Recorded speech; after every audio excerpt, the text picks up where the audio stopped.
Buenas tardes a todos, soy el doctor Pachila, tesorero del Colegio de Abogados de Morón, y le vamos a dar la bienvenida al doctor Francisco Filippini y la doctora Viviana de Sousa Vieira. El doctor Filippini trabaja en la asesoría de menores e incapaz del Departamento Judicial de acá de Morón, tiene el posgrado en Derechos y Discapacidad, que lo cursó en la UBA, es docente universitario en Derecho de Familia y sucesiones también de la UBA. Así que le vamos a dar una buena bienvenida y lo vamos a escuchar. También la doctora de Sousa Vieira es especialista en Derecho de Familia y Género, docente del Centro de Graduados de la Facultad de Derecho de la UBA y Asociación Argentina de Psicología Jurídica y Forense, directora de la revista Práctica de Derecho de Familia de Ediciones Jurídicas. También nos acompaña nuestra codirectora del Instituto de Derecho de Salud y Bioética al cual pertenecemos, y auspiciamos esta charla, y queremos decir que esta charla también fue organizada por la Comisión de Asuntos Políticos y Legislativos, que dirige el doctor Marcelo Díaz, quien coordinó y organizó esta charla, como así también es uno de nuestros directores de la Caja del Departamento, en representación del Departamento Judicial de Morón. Dicho esto, bueno, queda abierta para que empiece a exponer, si no me equivoco, el doctor de Filippi. Exactamente. Bueno, muchísimas gracias. Primero, bueno, quiero agradecer a las autoridades del Colegio de Abogados de Morón, al doctor Jorge Frega, al doctor Pachila, al doctor Díaz, por abrir las puertas de su institución y, bueno, darnos la oportunidad de poder acercarle esta charla a todos ustedes y, sobre todo, bueno, agradecer también a ustedes que se han hecho el tiempo para escucharnos. Vamos a tratar de mantener hoy una charla bastante concisa, objetiva, bien directa a lo que corresponde a la Ley de Salud Mental, la 26657, que es bastante objeto de debate ya hace largo tiempo, pero aparentemente se ha focalizado muchísimo más en este último tiempo.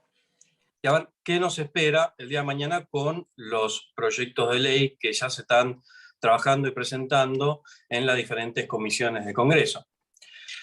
Para poder empezar a abordar estos temas, tenemos que entender cómo es que se llegó a esta ley, es decir, cómo es que apareció la ley 26657.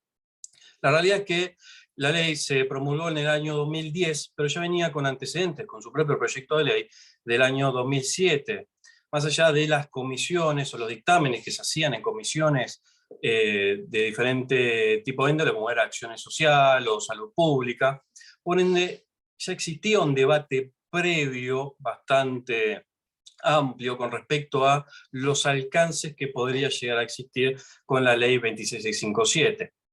Ya recogía fundamentos que eran ampliamente aceptados a nivel internacional. De hecho, si vemos los primeros artículos de la ley, lo primero que vamos a hacer son la recepción de los tratados internacionales de derechos humanos, Convención Internacional de Personas con Discapacidad. Entonces ya vimos que tiene un gran trasfondo de todo aquello, toda la legislación del derecho internacional que se fue gestionando de mucho antes, muchísimo antes de la legislación propia que tenemos hoy. De hecho, si nosotros tenemos en cuenta esta legislación a nivel nacional, ya podemos compartir que existían diferentes tipos de legislaciones provinciales previas a aquella que se promulgó en el 2010. Es decir, existían leyes provinciales respecto a la materia, por ejemplo en San Luis, en Chaco, provincia de Buenos Aires, la ciudad autónoma de Buenos Aires también. Y una de las que más se tuvo en cuenta para la promulgación de la ley actual fue la de Río Negro. Lo que tenían en común, o el común denominador de todas estas leyes provinciales que después se fueron derivando a esta posterior nacional, ¿sí?, era que todas mantenían el carácter excepcional de las internaciones, siempre variando sobre un grado de institucionalización. Algunos estaban desde la prohibición expresa de la creación de hospitales monovalentes, cuestión que se ha introducido en forma directa a esta propia ley, ¿sí?, como el régimen de puertas abiertas, que entre uno de estos, el pionero en este sentido fue en Río Negro. Entonces, más allá de todos estos antecedentes y las cuestiones que vamos a ver, porque dentro de la práctica nosotros observamos bastantes dificultades, bastantes problemas con respecto a su aplicación y las críticas que se fueron suscitando a lo largo del tiempo, ¿sí? No obstante ello, la ley de salud mental, antes de que sea promulgada, también tenemos que aportar que fue bastantemente debatida dentro de lo que fue el Congreso de Salud Mental y Derechos Humanos que se suele celebrar en nuestro país, ¿sí? Más allá de las mesas nacionales de salud mental y justicia de derechos humanos y la mesa federal de derechos humanos que suele dar también en Neuquén. Con esos antecedentes vamos a asegurar que la ley 26657 ha modificado o complementado en este sentido dos normas muy especiales. Primero principal fue la ley 340, la que mantenía el derogado Código Civil, ¿sí? Que fue obviamente sustituido por el Código Civil Comercial con posterioridad. Y la ley 22914 del año 83, ¿sí? Que era un antecedente directo de esta ley también, para personas con deficiencias mentales, toxicómanos y alcohólicos crónicos. Entonces, ya la ley que se iba a promulgar en el 2010 con todos sus proyectos, ya revestía un carácter importantísimo en lo que es la dinámica social y cultural de la transformación propia de la ley, con las diferentes fuentes del derecho, ¿no? Lo primero que tenemos que recordar es que la ley está al servicio de la sociedad, por ende, la necesidad de actualizarla y empezarla a actualizar a nuevos tiempos era más que obligatorio. Como dijimos, la ley se ha promulgado en el 2010, por eso ya ha pasado suficiente tiempo para que la ley ya vaya dejando diferentes tipos de artículos o disposiciones atrás, es decir, la han modificado nada más y nada menos que 44 normas entre sí.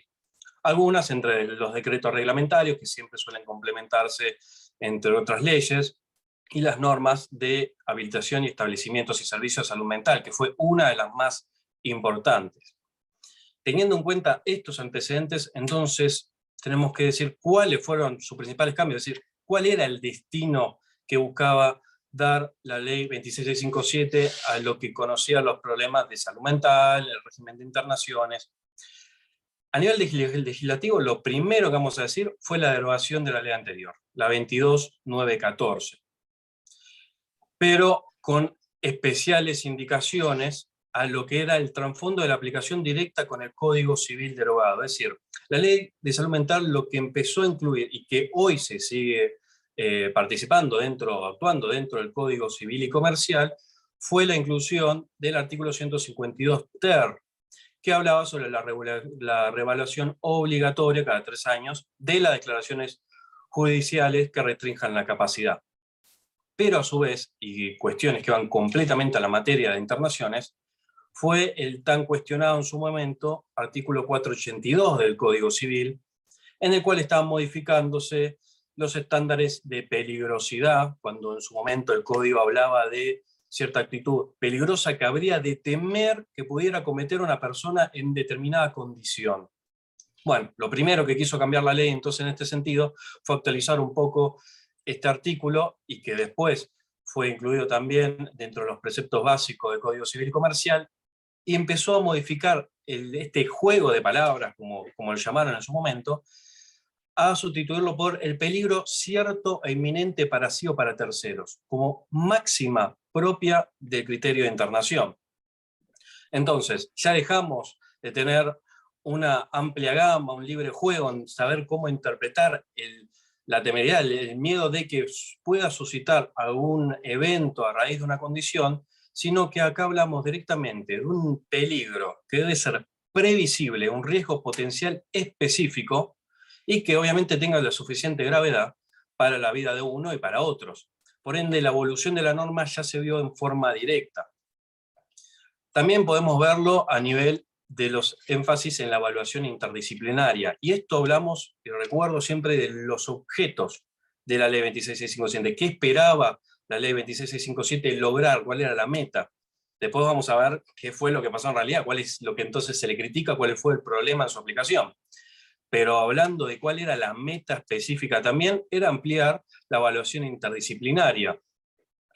Anteriormente, la salud mental resultaba ser un objeto específico, reservado para la psiquiatría. Y era bastante discutible. ¿Por qué? Porque tenemos en la aplicación diaria propia, al menos lo que podemos ver en los expedientes judiciales, todo ese trabajo que se arman los juzgados de familias con su equipo técnico, vemos la pluralidad de profesiones que van interviniendo y van colaborando, ¿sí?, a un diagnóstico, a un tratamiento para poder lograr el día de mañana que esta rehabilitación, si se puede, dentro de la patología causante, ¿sí?, se pueda mantener el tiempo y no volver a caer en diferentes tipos de reinternaciones.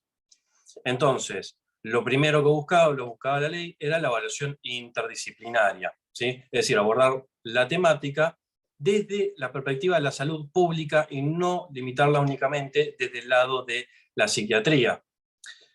Estas primeras disposiciones fueron en choque a lo que se tenía en su momento con el Código de Forma, ¿sí? Nosotros ya sabemos que en el Código Fondo, es decir, el Código Civil derogado, ya había preceptado favorablemente el artículo 152 ter, que me hablaba sobre este concepto de interdisciplina, pero si yo voy al Código de Forma, que sigue vigente hoy, ¿sí?, siempre hablando de la provincia de Buenos Aires, tenemos la aplicación del artículo 618 o el 620, en el cual me siguen sosteniendo la designación de oficio de 3 médicos psiquiatras o legistas.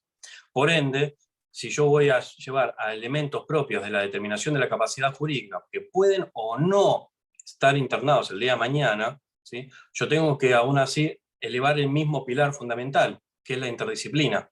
Entonces, acá vemos que solo del nacimiento de esta ley tuvimos que ir modificando varias cosas, e inclusive dejando en la práctica algunas cuestiones de lado, especialmente en lo que era el rigorismo de los 3 médicos psiquiatras y legistas que nos impone en su momento el artículo 620.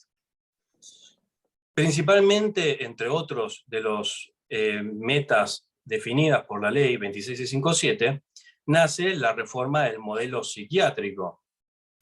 ¿Por qué? Porque la verdad que la crítica del modelo hospitalocéntrico como se mantenía en ese momento entra en crisis realmente en 1945, que más o menos nos damos cuenta por la época que ya estamos viviendo varios eventos sumergidos en guerra, por lo cual aquellos sobrevivientes vivían en cuestiones sometidas a la evaluación de la salud mental. Si tenemos en cuenta los registros que existían en ese momento, solo hablamos de alrededor de 3 millones de personas que hicieron uso de los servicios de salud mental entre esa época y casi 700.000 en Estados Unidos. Esa especie de boom que se generó a raíz de un montón de eventos históricos empezaron a generar una fuerte crítica para adentro, primero a un nivel estatal y después a un nivel de finalidad terapéutica. Es decir, tenemos que cuestionarnos cuál es el fin de la rehabilitación terapéutica que sostiene o sostenía en su momento el modelo psiquiátrico de aquel entonces y que hasta hoy todavía sigue en discusión, porque todavía tenemos que ver de qué forma terminamos de aplicar la ley en lo que son los hospitales monovalentes. Si tenemos en cuenta los resultados que se fueron elevando de ese mismo momento, obviamente el servicio de salud mental bajo este tipo de régimen era una práctica completamente, altamente onerosa para los diferentes usuarios, y especialmente para el Estado, dando muy escasos resultados y una muy baja tasa de rehabilitación.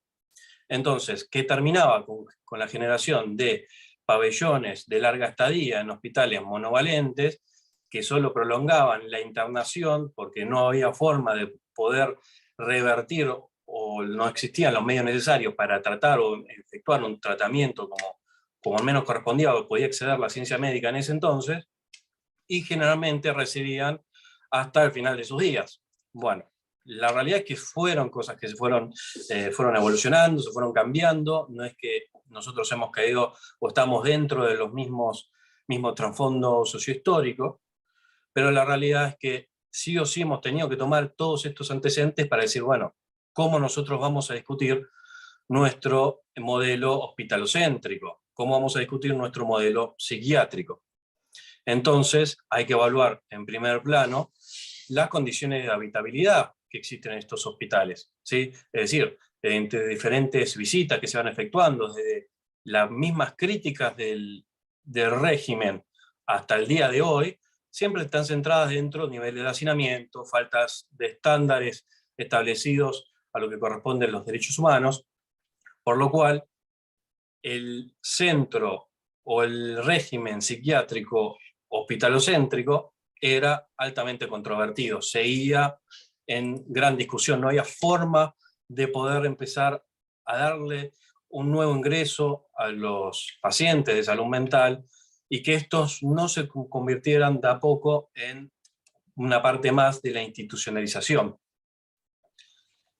Y las grandes corrientes de este tipo salieron recién en el año 60, en lo que fue la crítica antimanicomial. Entonces, estos principios, estas corrientes de derechos humanos que nacieron en el 60 fueron el antecedente clave para los predecesores de legislación internacional que toma nuestra propia ley. Los predecesores, como por ejemplo fue la ley 180 del 78 en Italia, ¿sí?, que después fue integrada por la 833, que hablaba, o fue una de las pioneras, en la transformación a un modelo psiquiátrico con orientación comunitaria, tal como lo predispone hoy la ley de salud mental. Después ha tomado otras leyes, otros antecedentes a nivel internacional, como la ley 527 del 90 en Francia, o la reforma española en el 86, y finalizando con una de las más recientes, más cercanas al momento de la sanción de la ley 26657, que fue la Ley Federal de Salud Mental en el año 2001 en Brasil. Con todo ello en mente, es decir, ¿por qué se termina o se concluye con la prohibición de crear nuevos manicomios? Es por todos estos antecedentes. Es decir, desde las corrientes que nacieron del 60, ¿sí?, del año 60, a través de diferentes eventos que fueron pasando a través de los años, es decir, con gran relevancia a las guerras mundiales, ¿sí?, y la evaluación permanente de las condiciones en las que se efectuaba la salud mental. La idea es siempre tratar de dirigirnos a un tipo de terapia siempre dirigida a la comunidad, es decir, que esta pueda ser sostenida fuera de las instituciones. Con respecto a las internaciones, entonces, lo que vamos a sostener es que continúa con estos lineamientos que se preveían ya en las leyes provinciales de nuestro país, caracterizando a la internación como un recurso terapéutico excepcional. Es decir, en caso de no poderse evitar, y bien marco evitar porque es el último recurso, tenemos que tratar de generar o de favorecer, ¿sí?, todo el sostenimiento de redes de contención, es decir, familiares, amigos, y de las redes médicas extrainstitucionales, es decir, tratar de evaluar cómo podemos mantener esa terapia a nivel comunitario. Y por último, uno de los grandes innovaciones de lo que fue la Ley de Salud Mental fue la creación del órgano de revisión. Y este órgano de revisión es ampliamente criticado a nivel tanto positivo como forma negativa, ¿sí?, pero es criticado en diferentes tipos de esferas ante la aplicación, es decir, dónde es que se está interviniendo, dónde es que existe este órgano de revisión, cómo es que interviene en las causas, qué seguimiento hace.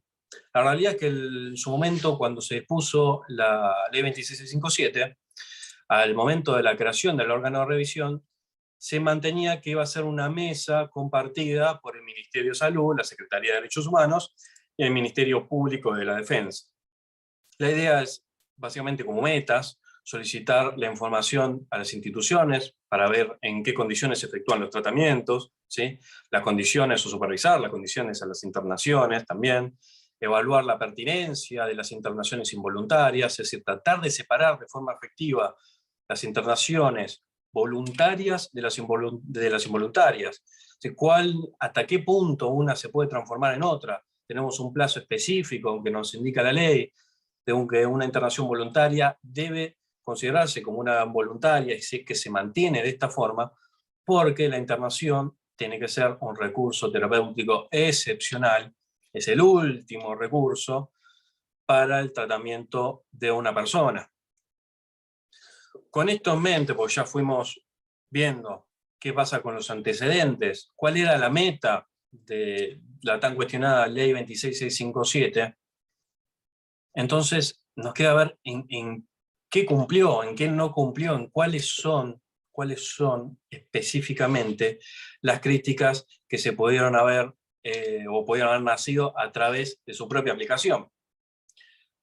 Obviamente estamos correspondiendo al primer punto que hablamos en su momento, la sustitución alternativa de hospitales monovalentes. Los hospitales monovalentes, como aquellos que tienen una especificidad, es decir, van dirigidos a un nivel psiquiátrico, a atender la salud mental específicamente, ¿sí? Se esperaba que con un grado más o menos a proximidad de 10 años, por el propio espíritu de la ley, se pudiera descentralizar a instituciones de salud mental que sean alternativas.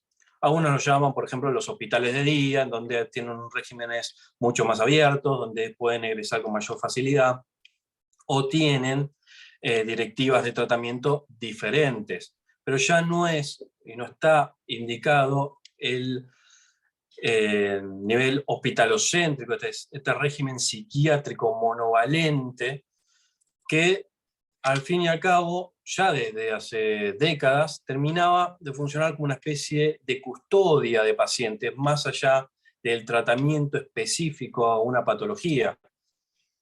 Muchos han catalogado en su momento, ya ni bien salió la ley, como una cuestión utópica. Es decir, poco se ha hecho antes de la ley para que este tipo de metas se pueda cumplir. La realidad es que la ley fijó un punto de partida, ¿sí? Fijó un punto de partida, pero no obstante, ya existía un amplio margen de previsibilidad de sus escasos resultados. Entonces, si terminamos con esta ley como si fuera una especie, un conjunto de buenas voluntades, sin marcarnos una ruta específica, es decir, más allá del tiempo que yo le pueda dar a la ley para cumplir una meta, si no veo qué es lo que se estuvo haciendo antes, estamos destinados al mismo fracaso. Es por eso que la realidad es que los hospitales que se pretendían sustituir, y se pretendían sustituir por la propia aplicación del artículo 27, siguen en actividad. Esa es la realidad. Entonces, si por ejemplo nosotros vamos a anuncios oficiales, como por ejemplo lo fue el de la provincia de Buenos Aires en el año 2020, donde emitió un comunicado especial el Día de los Derechos Humanos, sosteniendo el cierre de pabellones de larga estadía, por ejemplo, son medidas que son ampliamente receptadas, es decir, van perfecto y siguen al espíritu de la ley, pero la realidad es que la ley no indicaba únicamente el cierre de pabellones, no indicaba solamente la transformación de los hospitales monovalentes, sino que estaba hablando de sustitución. Y cuando hablamos de sustitución es porque nosotros tenemos que generar las vías alternativas, ¿sí? Las herramientas suficientes para que estos hospitales puedan terminar de cumplir la meta máxima establecida por la ley, cerrar o terminar de concluir el régimen psiquiátrico hospitalocéntrico. Entonces, con modificar únicamente la perspectiva de la ley de salud mental, es decir, no solo tomar la salud mental como algo específico, sino también tomarla desde el lado de la perspectiva de la salud pública, tengo que tomar en cuenta el cierre, la sustitución, como corresponde, como bien lo indicó la ley del artículo 27, la sustitución definitiva de los hospitales en su momento llamados monovalentes. Una de las grandes críticas también que se realizaron y que obviamente se dio en los problemas grandes de la aplicación de la ley, es siempre el margen presupuestario. Porque si yo ya tengo como una meta específica alrededor de 10 años para tratar de sustituir con alternativas autosuficientes el régimen hospitalocéntrico, bueno, tengo que saber cómo puedo llegar a esa meta, es decir, qué margen del presupuesto yo voy a contar para poder lograr ese objetivo. El artículo 32 estipulaba, o sigue estipulando hasta ahora, que más o menos se mantiene un plazo de 3 años y se aumentaría en forma progresiva el presupuesto designado a un 10%. En un plazo de 3 años, a un nivel progresivo, ¿sí? Y un 10% para el cumplimiento de las metas específicas señaladas por la ley. Ahora, la realidad es que si nosotros empezamos a indagar sobre esta cuestión, vamos viendo los presupuestos anteriores, qué información a mí me arroja el Ministerio de Economía de la Nación, difícilmente se ha superado el 2%. Difícilmente se ha superado el 2%. Entonces, ahí tenemos una crítica fundamental.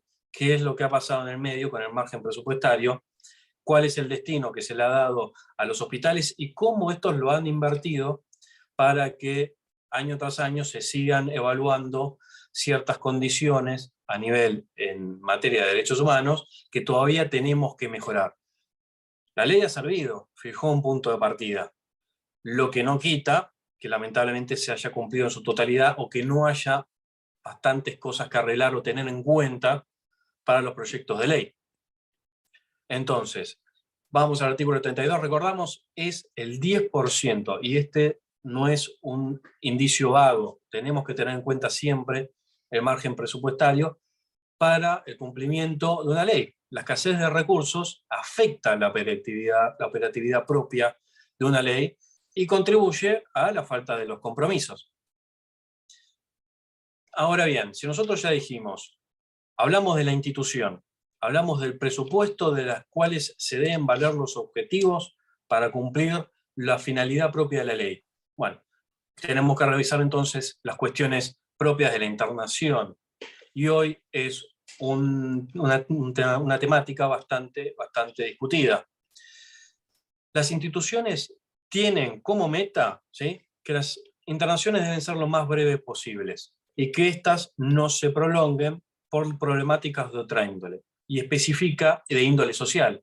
Es decir, lo que está tratando de evitar la ley es que sea o no en un hospital, los antes llamados monovalentes, en cualquier tipo de institución, una clínica psiquiátrica privada, una clínica de salud general, ¿sí?, ninguna internación en cuestiones o materia de salud mental se extiendan por problemáticas de índole social.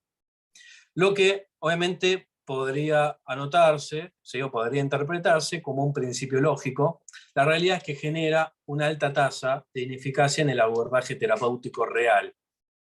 ¿Por qué? Porque más allá de los ulteriores abordajes que haga el equipo de salud, al cesar los motivos que dieron origen a la internación, porque la internación tiene que ser un recurso terapéutico excepcional, lo más breve posible, al cesar los motivos que dieron los origen a esta, deben emitir su dictamen médico interdisciplinario para el alta del paciente.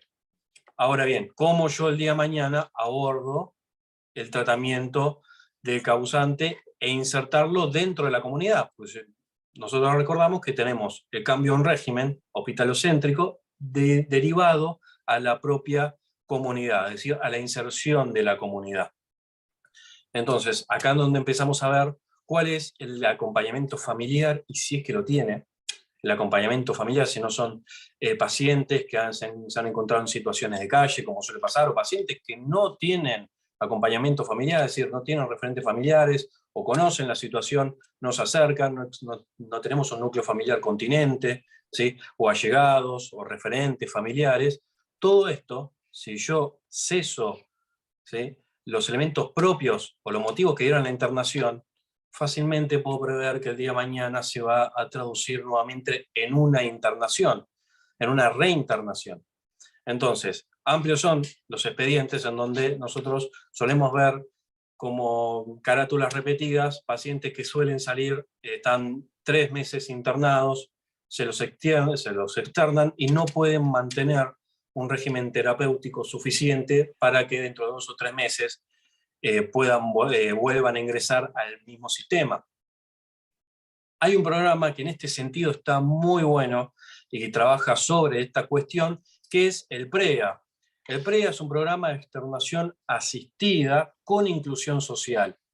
Y cuando vamos evaluando cómo se van haciendo las referencias de este programa, vamos viendo que los causantes egresan, los pacientes egresan, ¿sí?, de las instituciones propias, entran a predios de los hospitales, pero son predios que se mantienen alejados, digamos, de la vida común, de la vida original del pabellón psiquiátrico.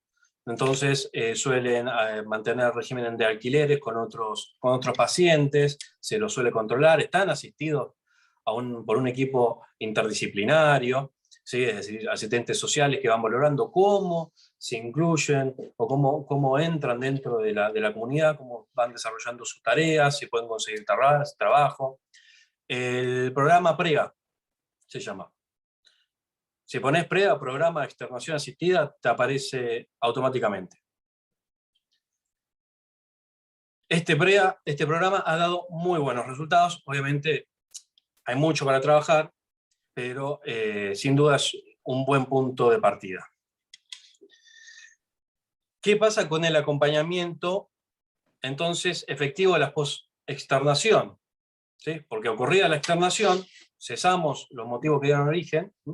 Ocurrida la externación, ¿sí? Y en qué caso que cuenten familiares con lo que lo acompañen, se suelen brindar o instruir en mecanismos de alarma y mantenimiento de plan farmacoterapéutico. Sin perjuicio, es decir, cada vez que alguien egresa con un familiar, se le indica, bueno, estas son las señales de alarma, cómo se toma la medicación, cómo podemos abordar ciertas situaciones diarias difíciles para tratar de garantizar el plan farmacoterapéutico. Entonces, ¿cómo hacemos frente a la vida comunitaria del paciente recién egresado?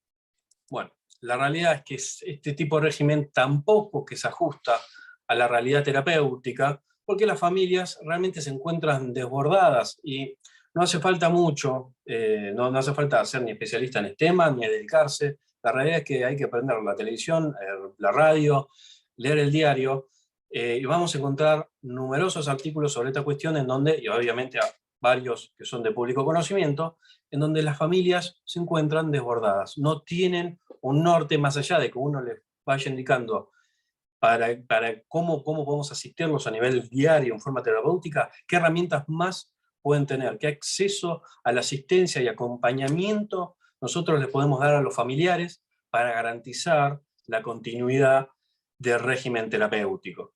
Y que obviamente no se vuelva a transformar en progresivos situaciones de riesgo, donde algunas quizás las pudimos controlar, lo charlamos, pero el día a día se va sumando y las familias cada vez están más preocupadas ante la falta de asistencias y las alternativas satisfactorias, porque en definitiva las familias vuelven a concurrir al mismo sistema que se trata de todas formas de evitar, es decir, volvemos a caer en una internación, o no tengo forma de efectuar un tratamiento o sostener un tratamiento terapéutico diario a nivel comunitario, entonces volvemos a caer en el mismo sistema y se genera otra vez la reinternación.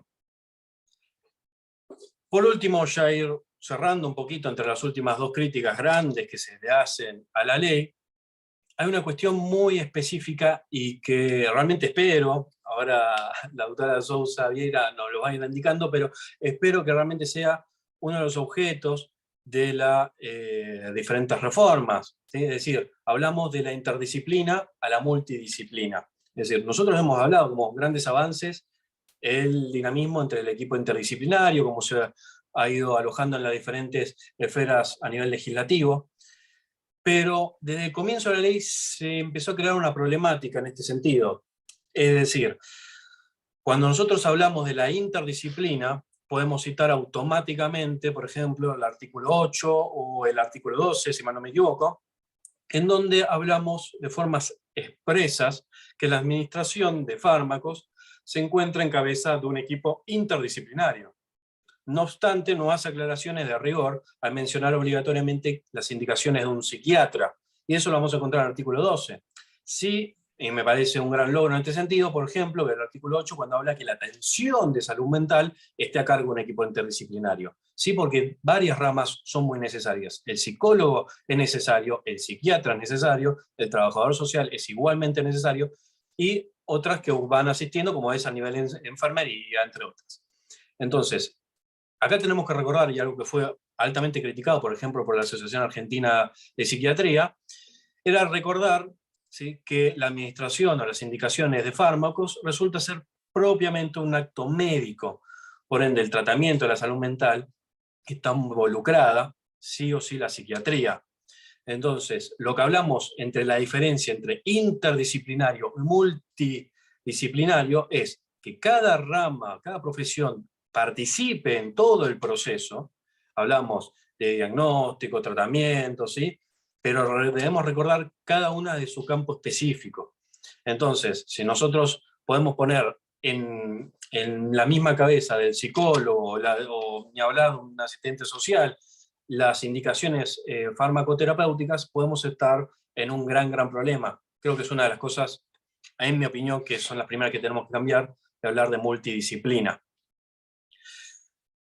Y ahora, algo bastante importante, que es la falta del abordaje individual en las adicciones. Siempre se ha hablado de salud mental de una forma muy amplia, corresponde que hablemos de forma muy amplia, pero nosotros tenemos una problemática muy especial en Argentina, y que son las adicciones. La falta de un abordaje individual de las adicciones es un reclamo central. ¿Sí? Son cuestiones de público conocimiento. La sociedad necesita, ¿sí?, que más allá de las indicaciones que fuimos mencionando, se contemple de una forma individual esta problemática que afecta a una gran porción que queda en una franja gris.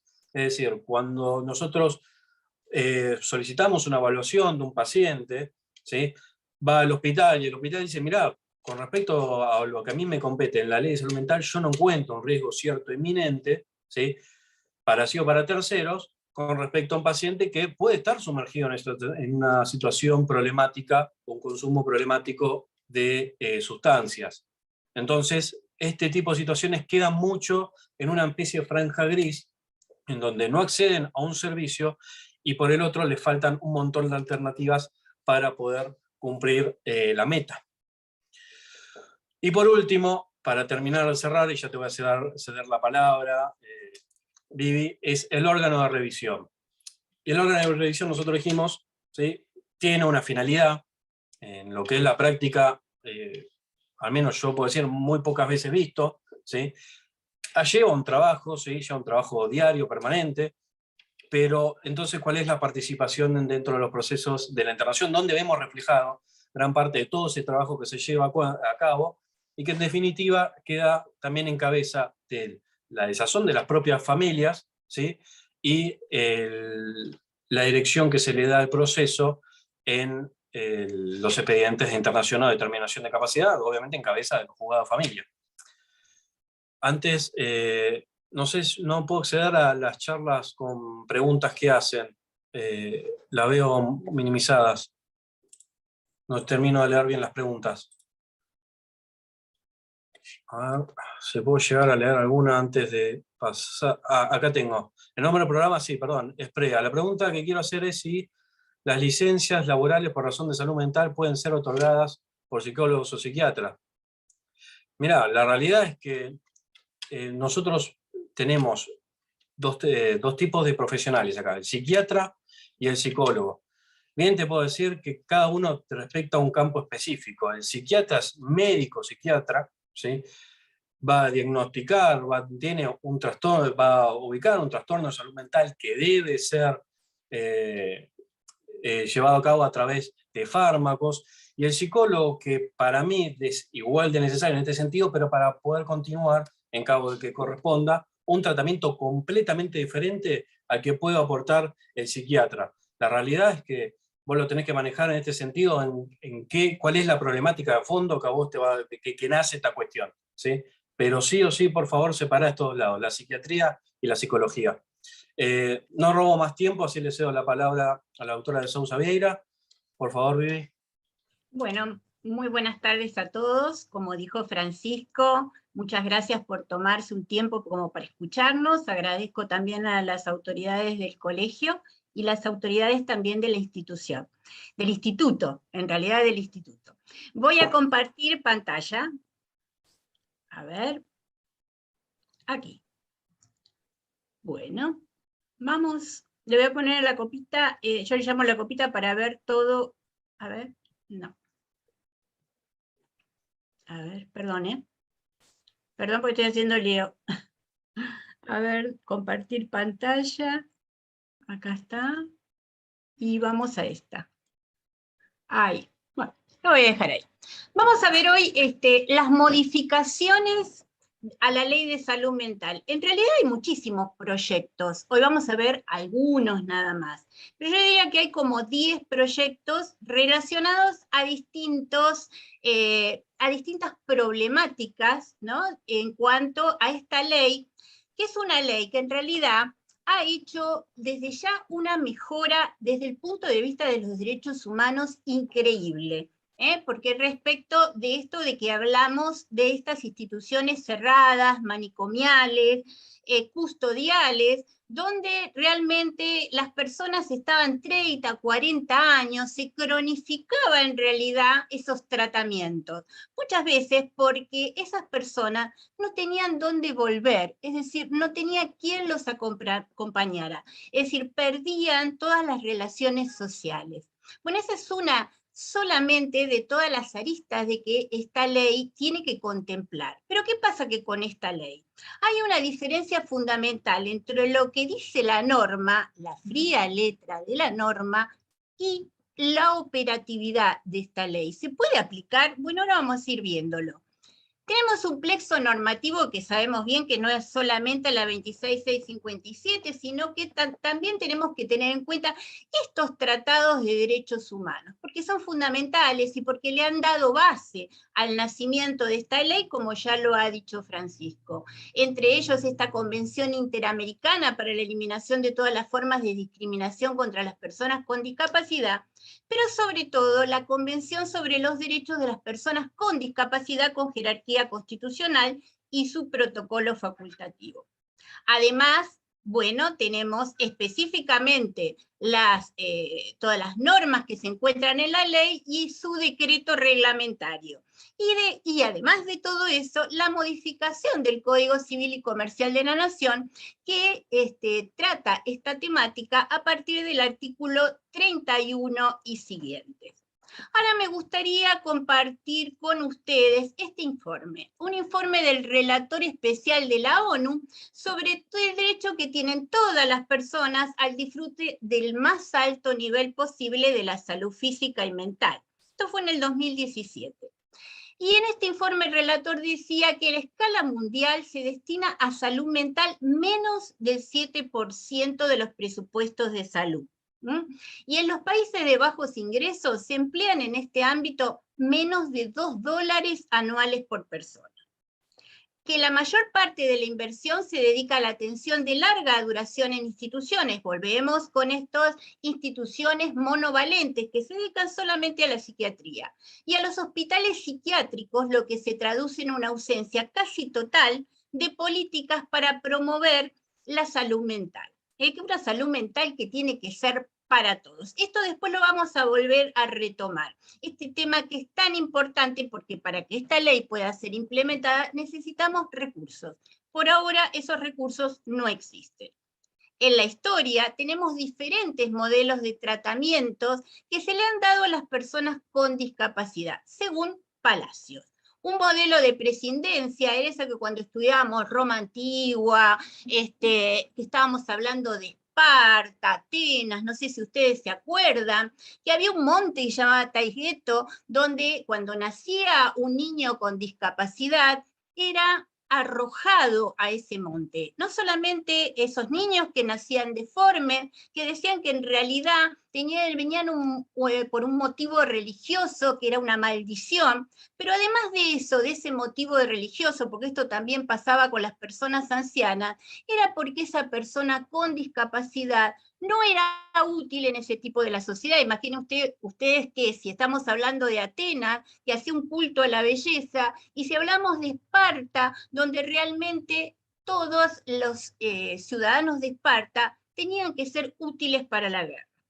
Pasamos, gracias a Dios, que después estas leyes que llamaban leyes de Licurgo, viene Pericles y bueno, deroga todo eso. Y pasamos en la historia a lo llamado modelo rehabilitador. ¿Qué quería decir este modelo rehabilitador? Bueno, quedaba claro que las causas que originaban la discapacidad eran científicas, derivadas de limitaciones individuales de las personas. Y ahí ya las personas con discapacidad no eran vistas como inútiles, innecesarias, pero siempre en la medida que pudieran ser rehabilitadas. Y como último modelo, y esto a través de la llegada de los derechos humanos, es el modelo social. Las causas entonces que originan la discapacidad son en gran medida sociales.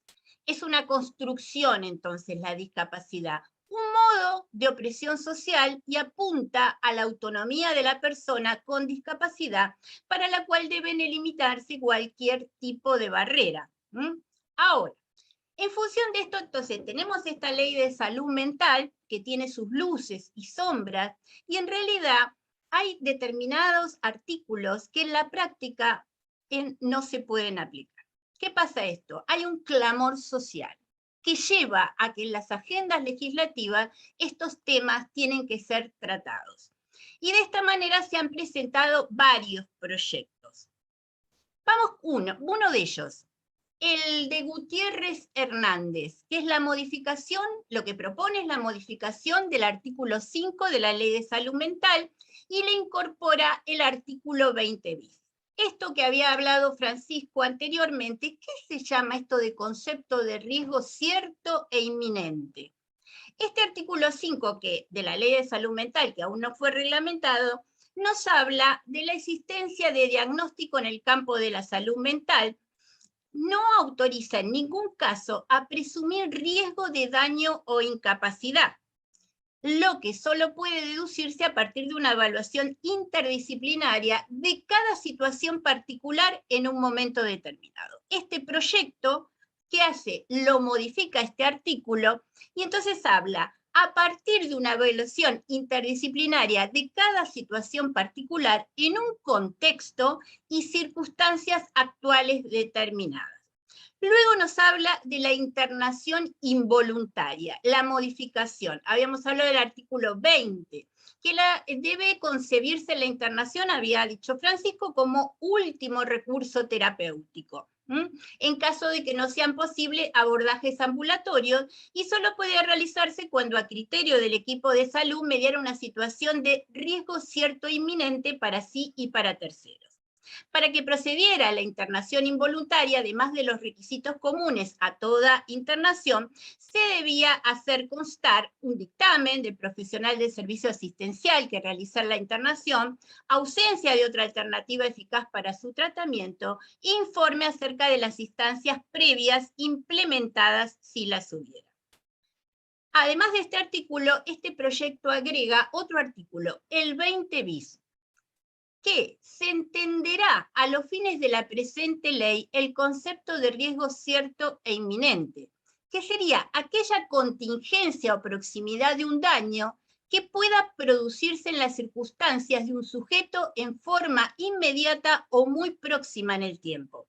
Se entenderán como riesgos ciertos e inminentes los posibles sucesos que pudieran generarse en días posteriores a la evaluación realizada por los profesionales y que amenacen o causen perjuicio a la vida o integridad física de la persona o de terceros.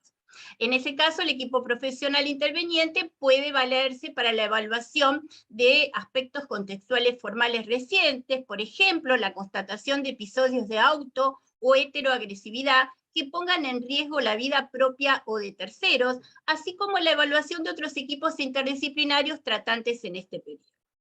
Esto es muy importante, esto del riesgo cierto e inminente, porque hubo hechos que en realidad, determinar cuándo ese momento, cuando no había todavía una evaluación interdisciplinaria. Yo no sé si se acuerdan en el 2020 que hubo una situación de una policía montada, en realidad era un policía que se llamaba Roldán, que se acerca al Malva, en un café que había en el Malva, porque ven a través de cámaras que había un señor que estaba vociferando y se acercaba a la gente en forma amenazante. Bueno, enseguida se acerca, no solamente él, sino varios, y entonces tratan de disuadirlo. Y en ese momento esa persona saca de una mochila un cuchillo y lo mata. Previamente, él le tira, puede disparar y de esa manera puede neutralizar la situación. Pero en este caso, el peligro cierto e inminente se dio en un momento, en un instante. era muy difícil establecer un equipo interdisciplinario para que determinara si ese concepto de riesgo era en ese momento determinado. De hecho, también hubo varias situaciones similares. Por ejemplo, yo no sé si ustedes se acuerdan, estas chicas que salieron de Bellas Artes en La Boca, que eran estudiantes de Bellas Artes, y un veterinario cordobés las apuñaló, mató a 2, y a uno de sus compañeros los dejó herido. Entonces, ¿en qué momento, de qué forma uno puede prever? Esto, como dice este artículo 20 bis, ¿podrá valerse para la evaluación de aspectos contextuales formales recientes? A ver, si había tomado conocimiento de que estas personas eran peligrosas, o hay que llegar a ese concepto de riesgo cierto e inminente en un momento o en un instante. En realidad, el tema acá es establecer de qué hablamos cuando hablamos de inmediatez. Y acá la alusión al término cierto alude a la mayor seguridad profesional posible, validada y constatada interdisciplinariamente. Pero en realidad, nadie puede tener una certeza indubitable de que las cosas pueden o no pueden pasar. Ahora, en realidad, esta evaluación interdisciplinaria no es solamente para dar un diagnóstico, ¿sí? No se incluyen riesgos derivados de actitudes o conductas que no estén condicionadas por un padecimiento mental, porque puede haber en ese momento, no hay un padecimiento mental, pero puede haber un brote psicótico en un momento determinado. Ahora, las fuerzas de seguridad que toman contacto, esto lo dice el artículo 20 bis, en la modificación, con una situación de riesgo cierto e inminente para la persona o para terceros por presunto padecimiento mental, deberán intervenir procurando evitar daños, dando parte inmediatamente y colaborando con el sistema de emergencia sanitaria que corresponda. La autoridad de aplicación, en conjunto con el Ministerio de Seguridad, va a elaborar protocolos de intervención y capacitar a esos agentes, a fuerzas de seguridad, para evitar daños mayores. Aún en el marco de una internación involuntaria, debe procurarse que la persona participe en la decisión que se tome en relación a su tratamiento. Este tema de las fuerzas de seguridad es muy importante y ustedes lo deben haber escuchado también en todo tipo de, no solamente en las redes, sino también en los diarios, por el tema de Chano, ¿no? De la madre de Chano Charpentier. Pero ese no fue solamente el único caso. Hay otros casos que han quedado un poco invisibilizados y han llegado a situaciones mucho más críticas. De hecho, hubo un caso, no hace mucho, de María, en el 2017, de una docente y bibliotecaria que llega a una comisaría de Rosario para hacer una denuncia. En realidad parece que en ese momento sufre un brote psicótico y esta policía la lleva a una celda donde no había ni cámaras, no había nada, y aparece muerta. Y este homicidio, en realidad, porque es muerte dudosa, es porque el cuerpo de esta mujer estaba lleno de golpes, ¿sí? Y desde esa forma también hubo otros casos, por ejemplo, en el caso de Matías Ruiz, que fue en Salta, en el Parque San Martín. Era un muchacho de 27 años, que la policía lo encuentra desnudo en pleno julio, corriendo por el Parque San Martín. Y en ese momento, en vez de llamar a la ambulancia, porque en realidad enseguida se daban cuenta de que tenía un problema de salud mental, en vez de llamar a una ambulancia, lo detienen, ¿sí? Llaman a la ambulancia 1 hora después. El muchacho, cuando llegó la ambulancia, estaba muerto. Y los médicos se encuentran que, además de estar golpeado, tenía la marca de un borcego en la espalda.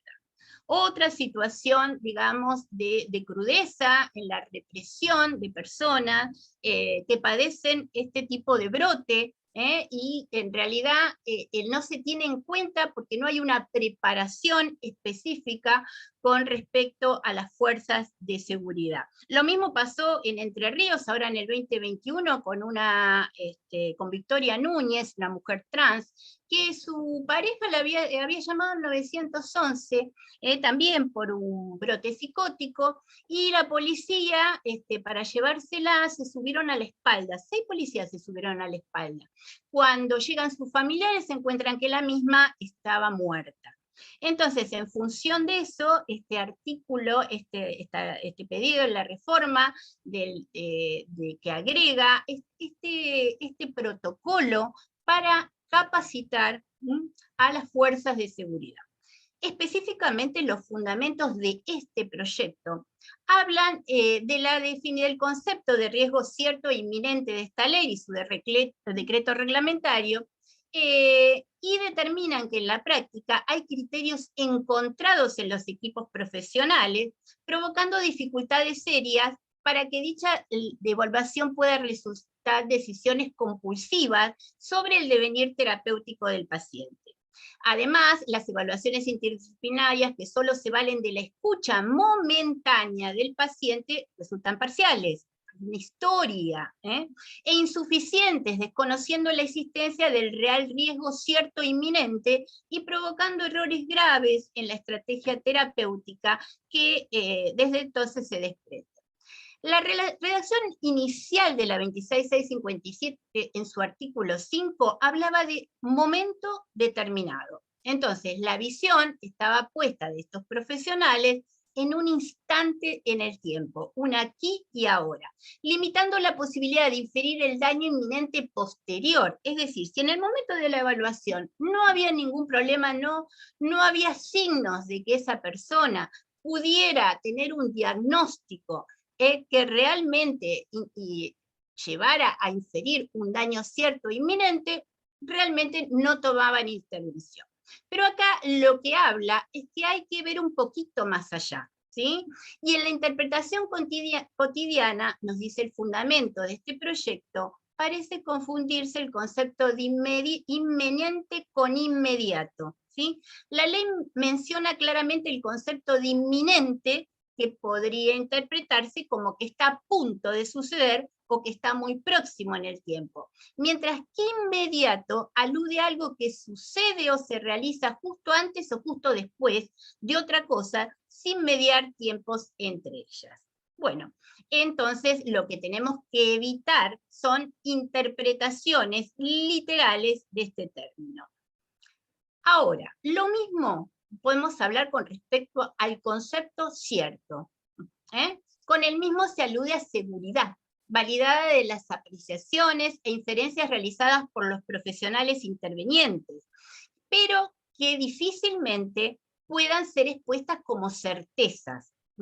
De ser así, no podría evaluarse prácticamente en ninguna situación la presencia de riesgo cierto e inminente, ya que las herramientas subjetivas de evaluación con las que cuentan no tienen ese rigor de verdad en el discernimiento, sino que son apreciaciones profesionales de conductas humanas que justamente por tal condición guardan un porcentaje indeterminado de imprevisibilidad. Entonces, el concepto no puede implicar un desconocimiento de aspectos vitales recientes ni validar una evaluación atemporal. La mayoría de las contradicciones que en la práctica se repiten, por ejemplo, entre equipos de salud que realizan observaciones opuestas de un mismo paciente en un mismo periodo, se encuentran relacionadas con lecturas técnicas encontradas del concepto. Se incluye en el texto párrafos textuales del decreto reglamentario.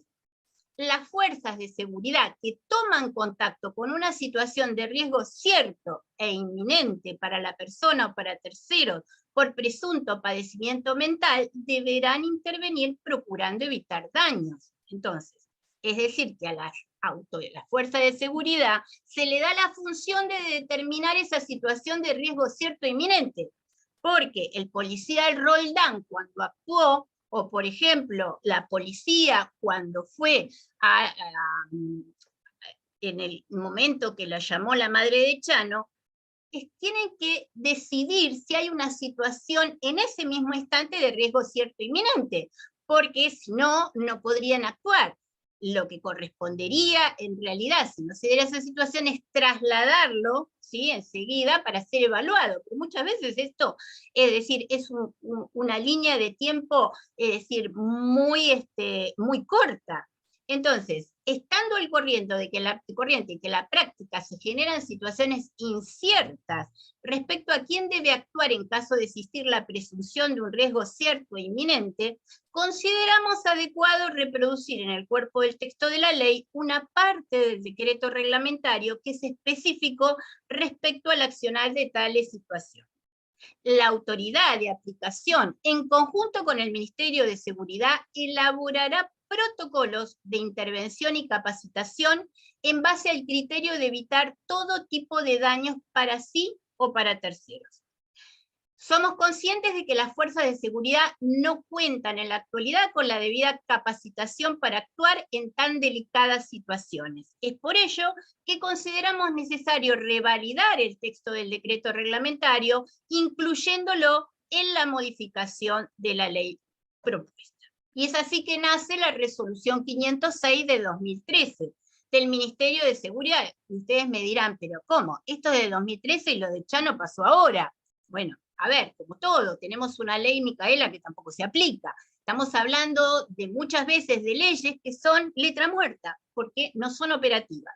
Bueno, acá hay una resolución vigente del Ministerio de Seguridad que establece este plan de capacitación para el abordaje de situaciones de urgencias en salud mental, y que a fin de adecuar las intervenciones de los cuerpos policiales y fuerzas de seguridad a la normativa internacional y a la ley de protección de la salud mental, esta ley, que estamos hablando de sus modificaciones, el Ministerio de Seguridad emprendió la tarea de revisión de los criterios de intervención en los casos que involucran a personas con presunto padecimiento mental o en situación de consumo problemático de sustancias, con riesgo cierto e inminente para sí o para terceros, ¿sí?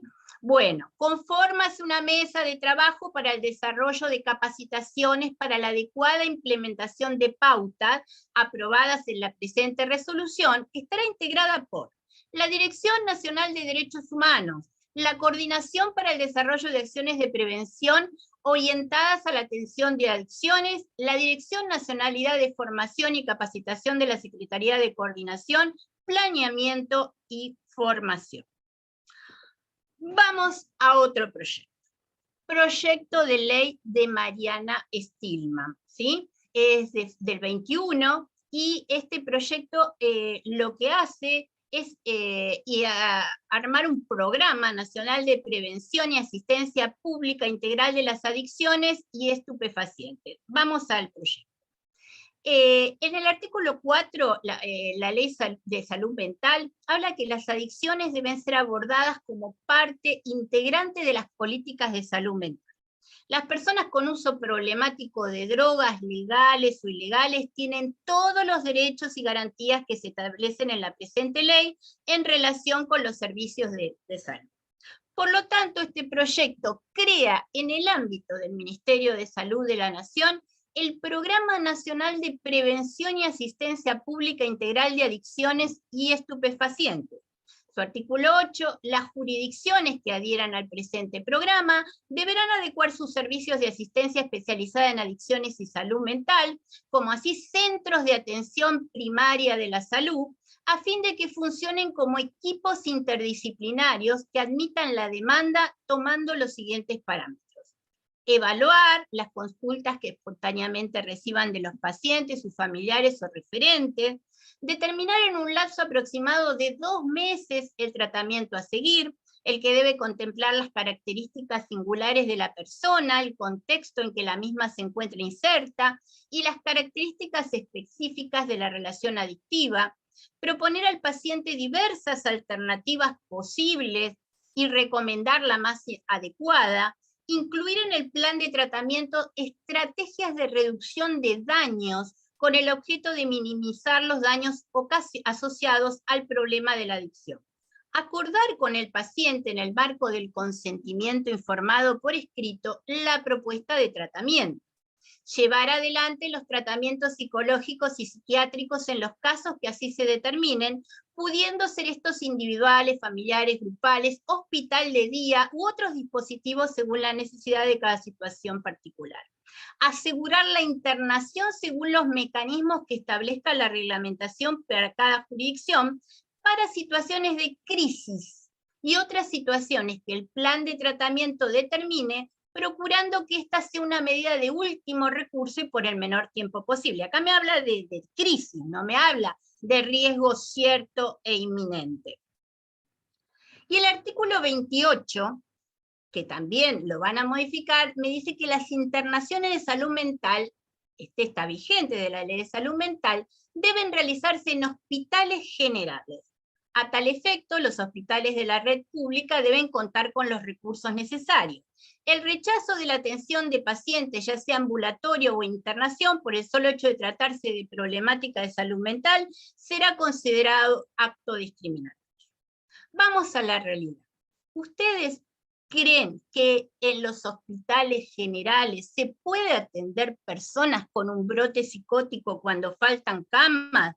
Y sobre todo con la necesidad que esa persona quizás tiene de deambular y tiene que estar ahí al lado de otro que, por ejemplo, recién salió de una operación y está postrado en una cama. Bueno, acá volvemos a lo mismo, volvamos al tema presupuesto. Entonces, ¿qué es este proyecto? Bueno, este proyecto dice que en realidad esto no es posible. Vamos a crear unidades de desintoxicación hospitalarias en hospitales públicos. Bueno, dispones entonces la creación de unidades de desintoxicación hospitalarias adjuntas a los hospitales públicos nacionales. Es decir, que yo voy a tener que construir especialmente estas unidades, estas salas, estos consultorios. Voy a tener que contratar más personal específico, con el objeto de brindar asistencia sanitaria y gratuita a toda persona dependiente de cualquier sustancia adictiva, que presente una dependencia psicofísica severa o presencia de patología orgánica que aconseje una supervisión permanente. Y acá me habla de qué es una unidad de desintoxicación. Son dispositivos específicos destinados a la desintoxicación de usuarios de cualquier droga o sustancia de abuso que presenten problemas de salud y que requieren, por tanto, un estrecho control y cuidado médico. Ojo que está buena la idea. Necesitamos plata, volvemos a lo mismo. A los fines de esta ley se entiende por desintoxicación al proceso agudo destinado a remontar los fenómenos de la abstinencia, por la cual pasa todo adicto a las drogas, que interrumpe el consumo de las mismas hasta que su organismo vuelve a un estado estable y autorregulado de funcionamiento.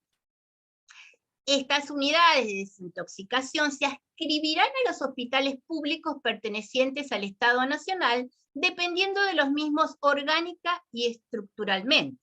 Estas unidades estarán aisladas del resto de la estructura hospitalaria, contando con todas las instalaciones necesarias para el desarrollo pleno de su objetivo. Asimismo, la autoridad de aplicación celebrará convenios con hospitales privados, sanatorios, clínicas de todo el país, para que cada una de ellas, además, construyan estas unidades de desintoxicación.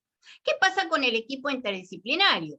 Cada unidad de desintoxicación contará con un equipo interdisciplinario idóneo, conformado por médicos especialistas en, otra vez, hablamos de la interdisciplina, aunque a mí me gusta hablar de la transdisciplina.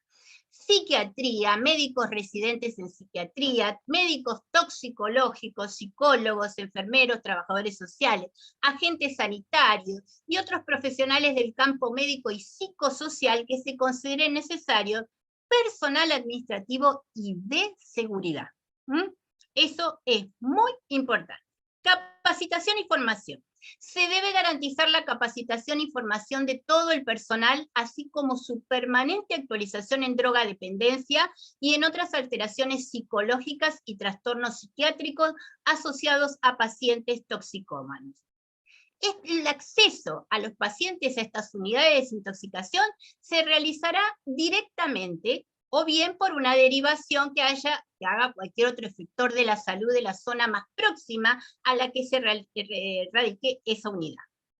El paciente podrá ser admitido para el tratamiento por voluntad propia, por orden judicial, por solicitud del representante legal en caso de menores de edad, o a pedido de los familiares, ascendientes, descendientes, parientes colaterales hasta el 4º grado de consanguinidad o 2º de afinidad, y de personas convivientes, siempre y cuando el equipo médico determine que existe peligro inminente de que la persona se dañe a sí misma o a los demás, o que la misma no tenga conciencia de la gravedad de su estado. Volvemos con el peligro inminente.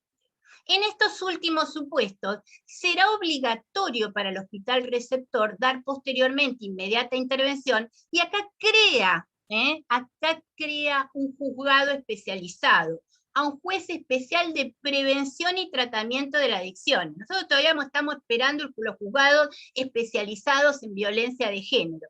Pero bueno, la idea está buena. Acá, juzgados especiales de prevención y tratamiento en adicción, remitiendo el diagnóstico médico del paciente para que otorgue autorización para llevar adelante un tratamiento compulsivo. Esto previo dictamen pericial y traslado a la Defensoría Oficial o particular si existe. En el caso de menores de edad, sin perjuicio de la intervención del representante legal, debe respetarse el derecho de los niños a ser oídos. ¿Qué pasa con el alta y la derivación? Los pacientes ingresados en las unidades estas de desintoxicación permanecerán en el tratamiento hasta que los profesionales médicos de la unidad consideren que se han completado satisfactoriamente la desintoxicación. Una vez obtenida el alta, los pacientes serán derivados a instituciones especializadas en rehabilitación de conductas adictivas para continuar con el proceso de recuperación y reinserción social. Esto está divino, pero es una quimera, porque todos sabemos en realidad que estas instituciones especializadas en rehabilitaciones son carísimas. Carísimas. Solamente accede gente que realmente tiene un muy buen pasar económico o tiene una muy buena obra social. Que hay algunas que son gratuitas, las hay. Pero, a ver, la mayoría de estas instituciones especializadas hay que pagarlas. ¿Qué pasa acá? También tiene que haber la atención a estas familias que acompañan a estas personas, adictas. Y estas brindan actividades de apoyo, estas unidades, y orientación a la familia de los pacientes internados sobre prevención y tratamiento de adicción. También habla de centros de recuperación de las adicciones y revinculación social. Entonces, además de esos centros de desintoxicación, este proyecto dice, bueno, vamos a construir centros de recuperación. Se dispone la creación de centros dedicados al tratamiento para la recuperación de adicciones y revinculación familiar, laboral, social de las personas adictas, que hubieran completado previamente el respectivo tratamiento de desintoxicación. Los mismos tienen como función acompañar al adicto hasta su recuperación psicofísica y la incorporación en la sociedad. Esto es importantísimo, restableciendo los vínculos afectivos. La mayoría de estas personas en este trayecto quedan solos. Vínculos afectivos y sociales necesarios para su desarrollo humano saludable, así como su incorporación o reinserción en el ámbito laboral y profesional. El equipo profesional, bueno, también tiene que ser un equipo interdisciplinario, y tiene que haber un tratamiento gratuito garantizado. Bárbaro. La autoridad de aplicación debe garantizar plazas necesarias para que todos los habitantes de la nación con problemas de adicción tengan la posibilidad de recibir un tratamiento gratuito en un centro de recuperación y revinculación social a lo largo de todo el territorio nacional, manteniendo una cercanía razonable al domicilio de pertenencia o donde residiera el familiar o persona a cargo. A tal fin, la autoridad celebrará los convenios correspondientes, ¿sí? Bueno, y tiene que tener todo esto. Después yo esto se lo dejo, ustedes lo leen, la idea es que lo lean, no voy a llegar a ver todos estas filminas, pero para que ustedes lo vean detalladamente. Y acá está el tema de la externación. Es decir, porque vamos con estas instituciones monovalentes, manicomios, asilos, instituciones custodiales, que en realidad cronifican estos padecimientos, y hay personas que pasan tiempo, toda su vida. Entonces, ¿qué pasa cuando en realidad pueden salir? Tiene que haber un tránsito.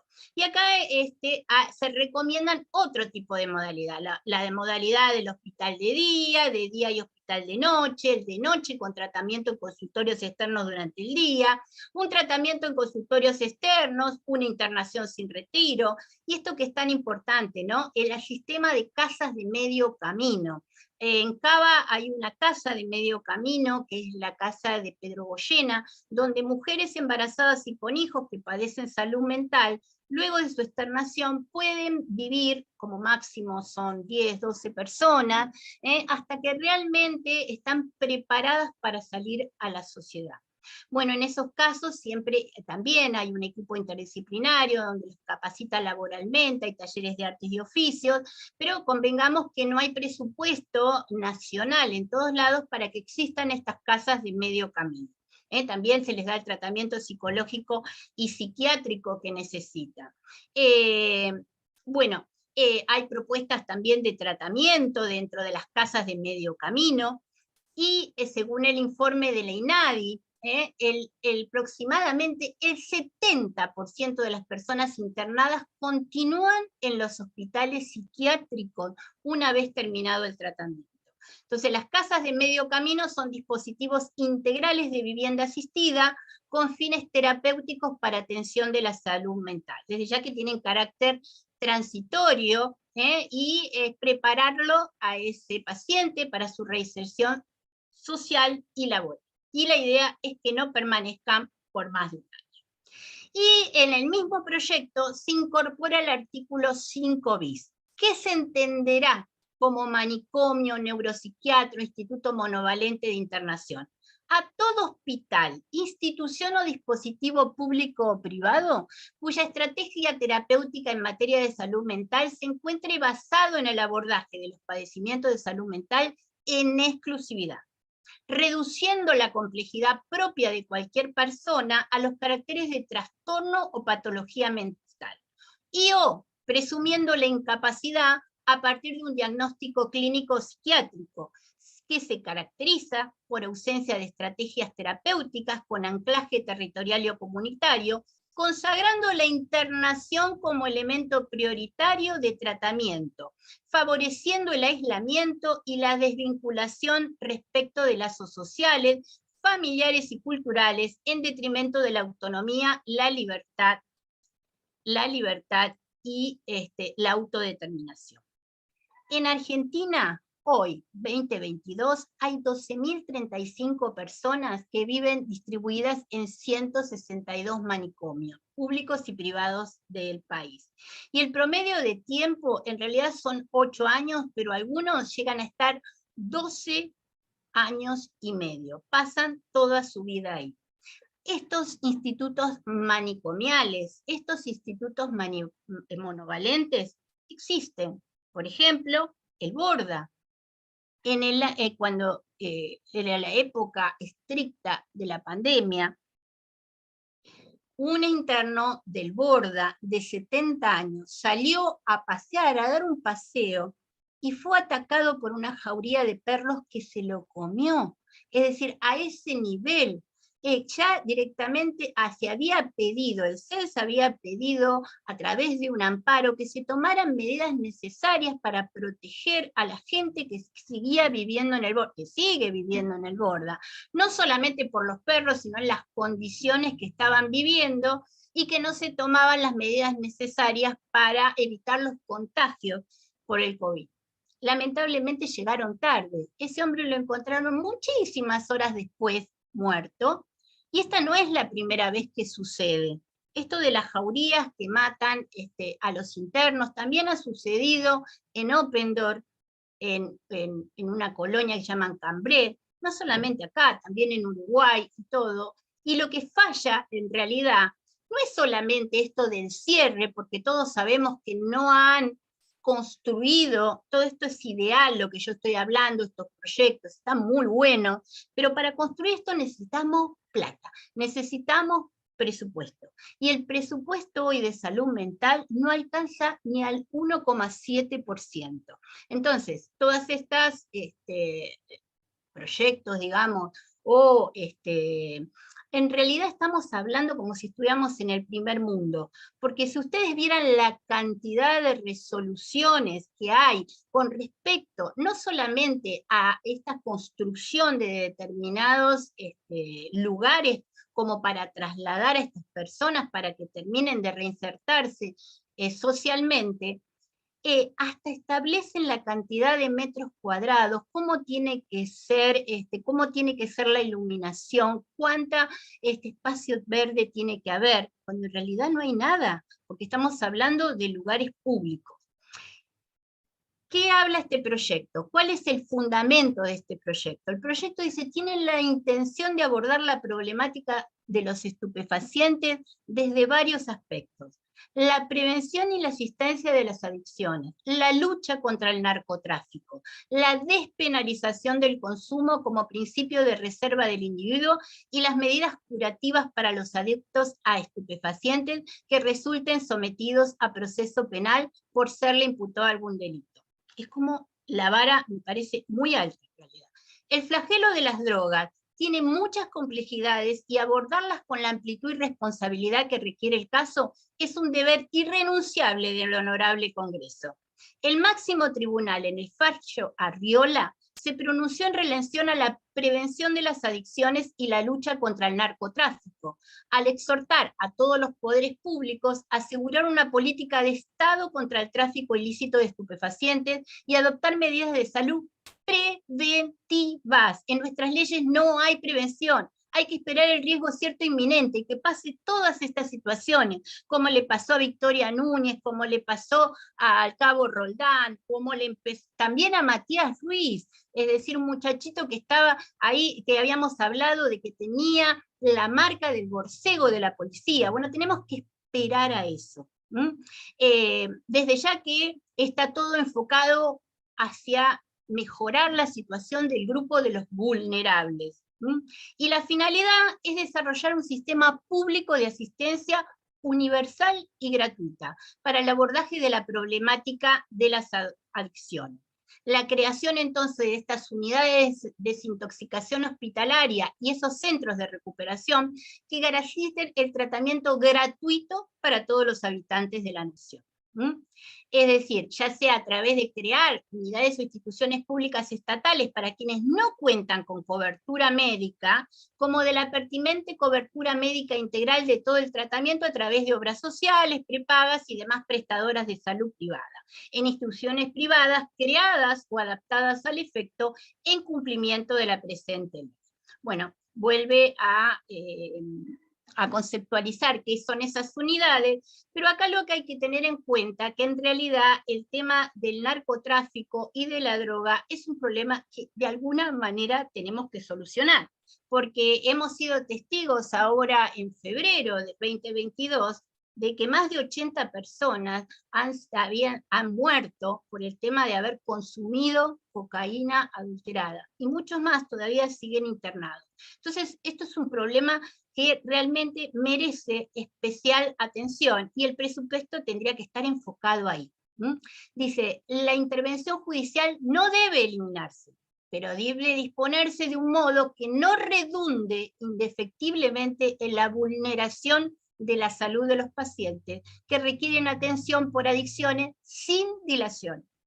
Pareciera que actualmente no están dadas las condiciones para exigir a las instituciones el cumplimiento del plazo de 10 horas prescripto por la ley, y tampoco resultan tiempos procesales habituales por parte de los juzgados un plazo de 48 horas, lo que en definitiva no debe impedir la atención inmediata del paciente dentro de un marco de respeto a sus derechos personalísimos. Entendemos que se debe dejar a consideración del equipo de profesionales interdisciplinarios la conveniencia de los distintos tratamientos para la apropiada recuperación del paciente, incluyendo, de acuerdo a la gravedad del caso, la posibilidad de una internación involuntaria ante la solicitud de un familiar o persona a cargo, que son quienes, salvo reducidas excepciones, buscan el bienestar de su ser querido. siendo que la posterior intervención de un juez especializado a fin de obtener autorización para llevar adelante un tratamiento compulsivo, lo será de acuerdo a las recomendaciones médicas y previa intervención de quien represente la defensa de los intereses del paciente, pero nunca optará a la prestación oportuna del tratamiento, debiéndose reconocer la autoridad del profesional idóneo, que en definitiva es garante de la salud e integridad física del paciente. Para lo cual se hace imperioso crear sin demoras el fuero especializado en adopciones. En tanto se trata de una problemática que supera actualmente el fuero civil en cuanto al cúmulo de tareas y la celeridad y especializaciones requeridas. Y sigue el fundamento. No hacen falta tantas leyes, sino recursos. Esto es un problema de ejecución, no de legislación. Y en tal sentido buscamos devolver a cada profesional, órgano o institución sus facultades y sus responsabilidades ante la problemática, poniendo en primer plano el paciente, como dijo Francisco, cada uno con sus incumbencias, porque en realidad hoy pareciera que el psiquiatra está demonizado. El psiquiatra no puede recetar, el psiquiatra esto, el psiquiatra aquello. Cada uno de estos participantes en esa evaluación disciplinaria va a intervenir en cuanto a sus incumbencias profesionales, pero tener en cuenta que esto es un problema médico, haciendo una propuesta en pos de resolver la carencia de recursos concretos, que puede hacerse también desde la sanción de una ley que obligue a realizar la inversión necesaria. Conforme el citado Fabrizio Arriola, se advierte que otro de los considerandos, el tribunal señala que la Oficina de las Naciones Unidas contra Droga y Delito indica que el informe correspondiente al 2007, miren todos los años que ha pasado, Argentina ha cobrado importancia como país de tránsito y que también hay indicios de producción local de cocaína. Allí se agrega que nuestro país lidera el ranking latinoamericano en estudiantes secundarios que consumen pasta base de cocaína, conocida como Paco. También el consumo de Paco ubica a Argentina, Chile y Bolivia como los países con más injerencia en la región y en el mundo. En el año 2006 se presentó el informe Paco, la punta del iceberg, cuando la aparición de esta sustancia psicoactiva ponía de manifiesto con la República Argentina, se escondía un mundo subyacente mucho más complejo, desconocido, violento, casi indescifrable para el aparente. Y ese informe indagaba con profundidad un tema que aún no había sido abordado desde la aparición del flagelo del consumo masivo, principalmente por parte de clases sociales más desventajadas de la pasta base de la cocaína.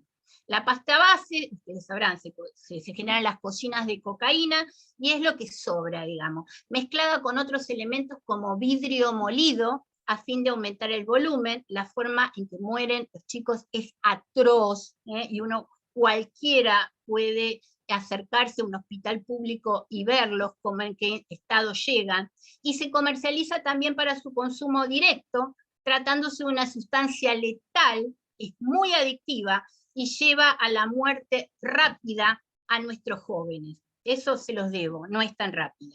Y en este proyecto se introduce un agravante de pena para aquellos que los comercializan.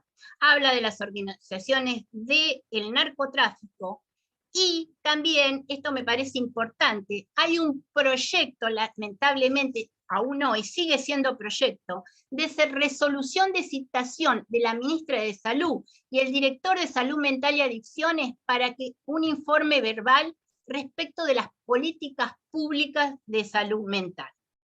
Este proyecto es de la diputada Marcela Campagnoli, cofirmante, y lo que solicita es que se informe cuáles son las razones por las cuales aún no se da cumplimiento a lo dispuesto al artículo 32 de la Ley de Salud Mental respecto a la obligación del Poder Ejecutivo de destinar el 10% del gasto total de salud a salud mental.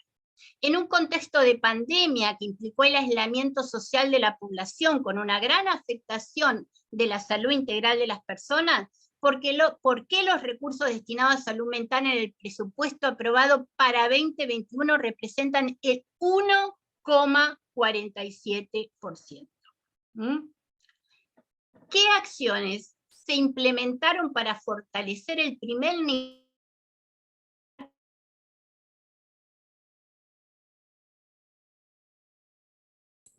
Se cortó. Sí, perdón. ¿Se cortó? Ya se te escucha, al menos yo te escucho ahora. Bueno, fantástico. Ya termino igualmente. ¿Qué acciones implementaron para fortalecer el primer nivel de atención en el marco de la atención primaria de la salud, es decir, estos hospitales públicos, a los fines de que en el mismo se puedan resolver situaciones de urgencia, brindar atención ambulatoria y dar seguimiento a los procesos de inclusión en la comunidad? ¿Qué medidas se adoptaron a los fines de garantizar la disponibilidad de servicios de salud mental en los hospitales generales públicos y privados? Y los fundamentos de esta resolución es que la Ley de Salud Mental, pronta a cumplir 11 años, se cumplió desde su sanción, sigue mostrando profundas dificultades en su aplicación, entre ellas la deficiencia en fortalecer el primer nivel de atención. En la actualidad estos centros son escasos, los que hay carecen de recursos para resolver situaciones de urgencia, brindar atención ambulatoria y dar seguimiento a los procesos de inclusión en la comunidad. Es frecuente que la articulación con el segundo nivel de atención compuesto por hospitales generales sean ineficientes, lo que ocasiona derivaciones a instituciones monovalentes que siguen funcionando.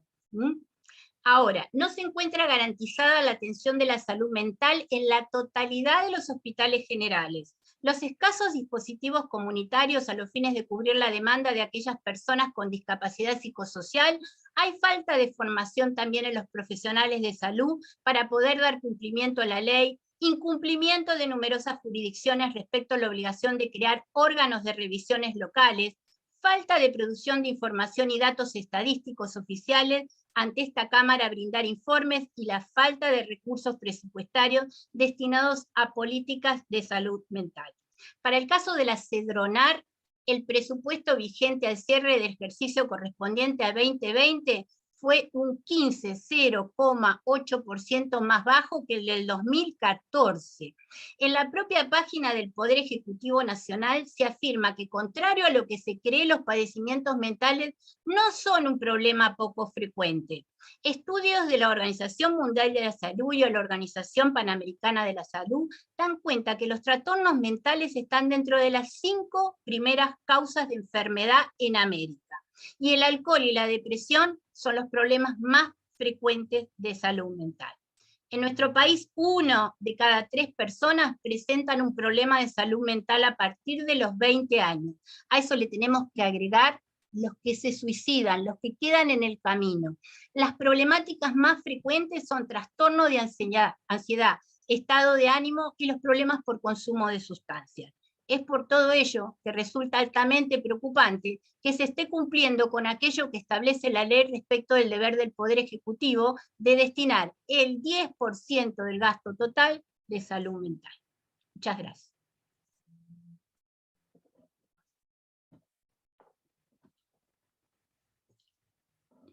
No sé si hay alguien... Gracias a usted, doctora.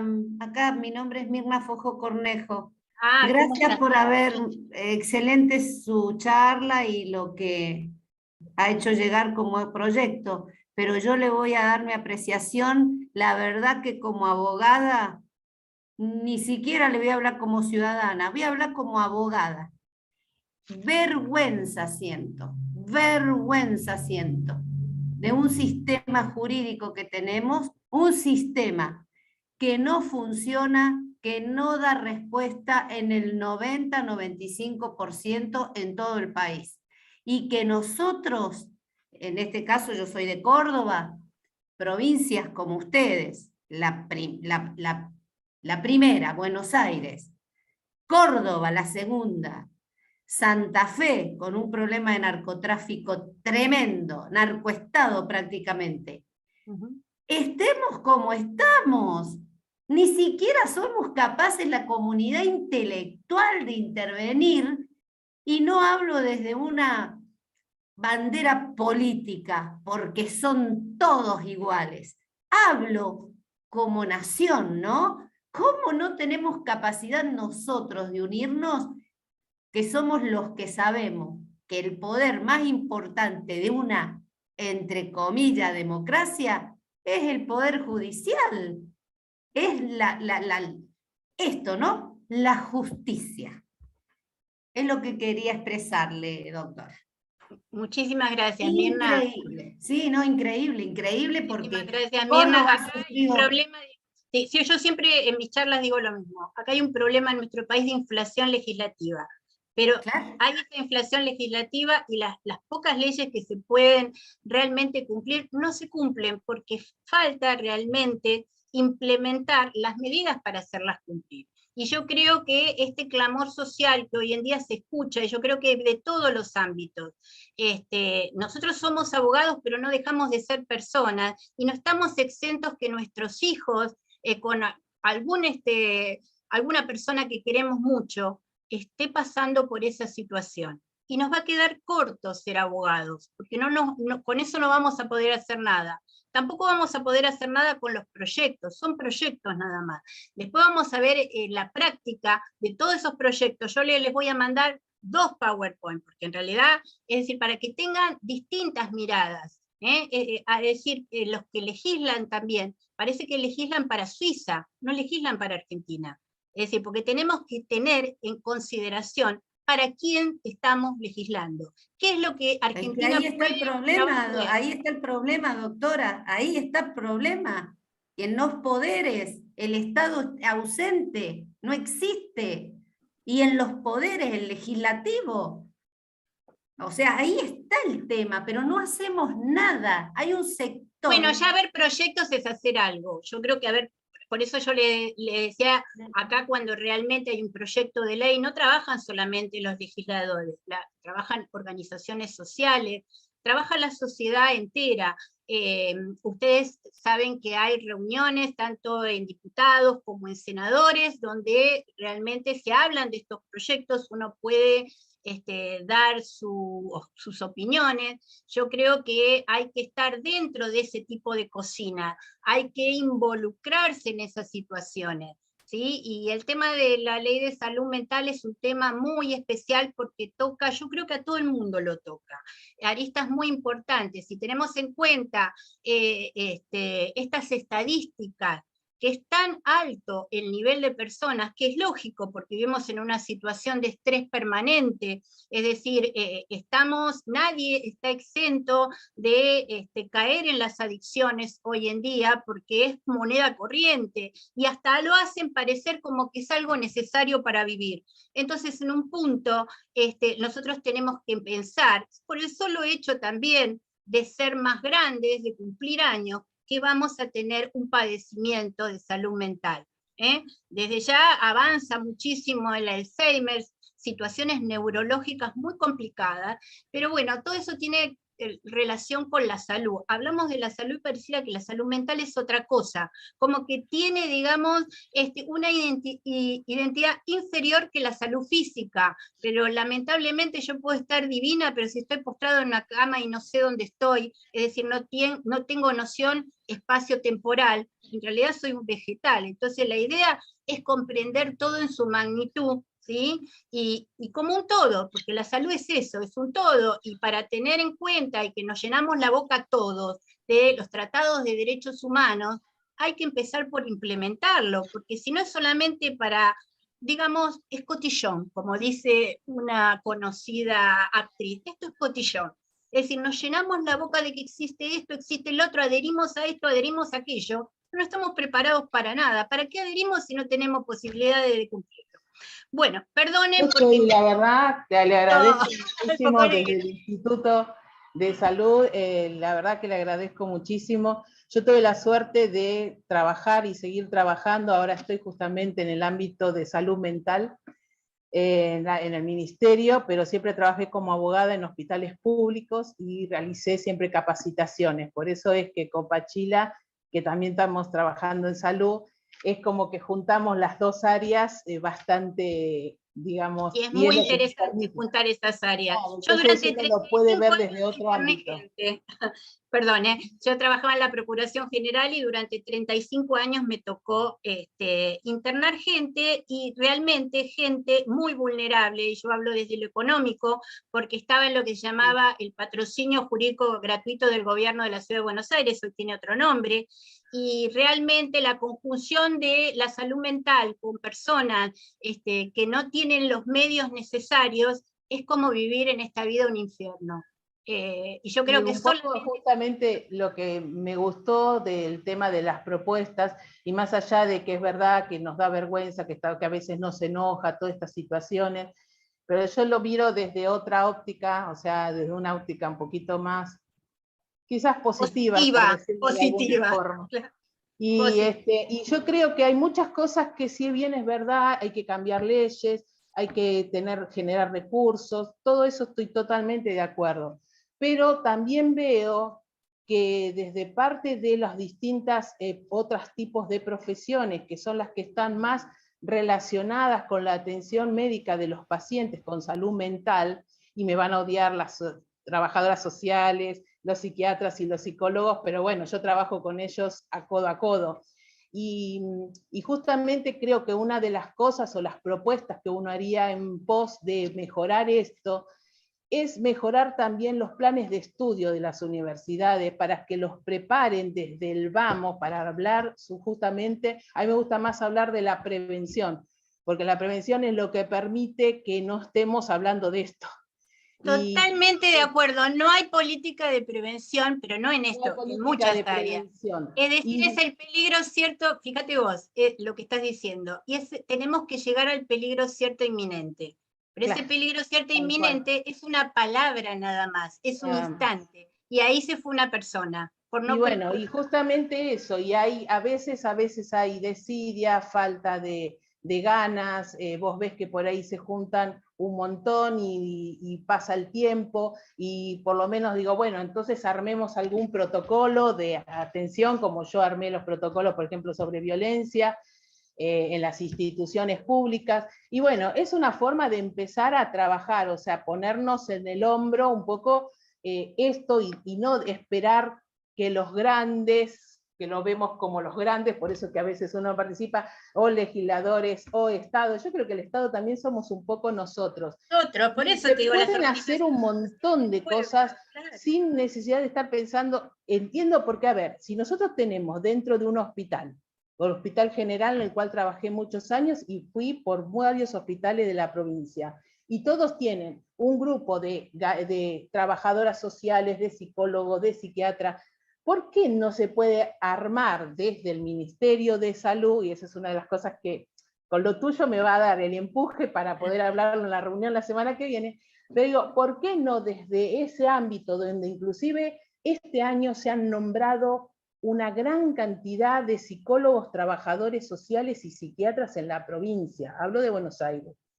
¿Por qué no aprovechar eso para armar un protocolo de trabajo y de capacitación? Porque realmente tener un paciente con un problema de salud mental que ingresa a un hospital público y empiezan a correr todos, vos los tenés que ver, el enfermero, el médico, el de seguridad, y no saben cómo manejarlo, llamar al otro hospital que por ahí tenga salud mental armado para ver ¿cómo? Y bueno, no sé, le damos una inyección con algún calmante que se quede ahí, porque ¿qué va a pasar con el paciente, como decías vos, del paciente real, del paciente que está al lado y que dice, y bueno, y como yo no voy a dormir, porque sí, está bien, recién salí de la internación, pero además si el riesgo que la corre locura y me mata, o sea, surge y es real, es tal cual como lo describiste. Entonces, estas situaciones de las que nosotros vemos habitualmente, es la que nos permite y dice, bueno, está bien, pero creo que un poco también es la idea de decir, bueno, con lo que tenemos, porque no es que tenemos poco, tenemos mucho, hay muchos profesionales, y muchos, y cada vez eligen más los jóvenes de ahora, será que yo estoy rodeada, pero la mayoría eligen ser psicólogos.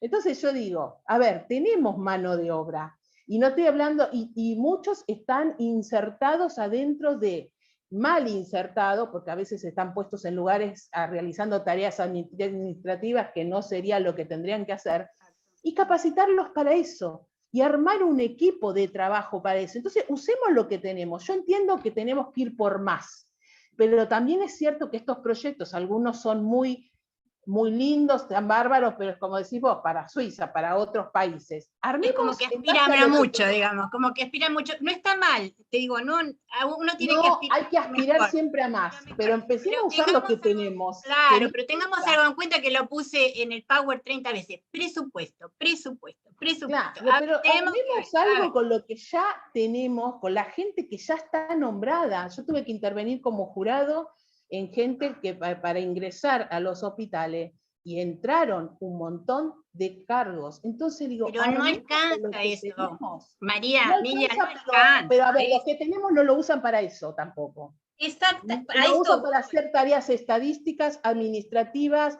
que eso tranquilamente, sin necesidad y sin desmerecer su trabajo, pero a ver, pones una administrativa para hacer una encuesta a una señora para después darle una medicación, no lo podés tener todo un personal, 4 o 5 trabajadoras sociales para hacer eso. Pero además vos podés tener el mejor cardiólogo. Mira, de otra manera.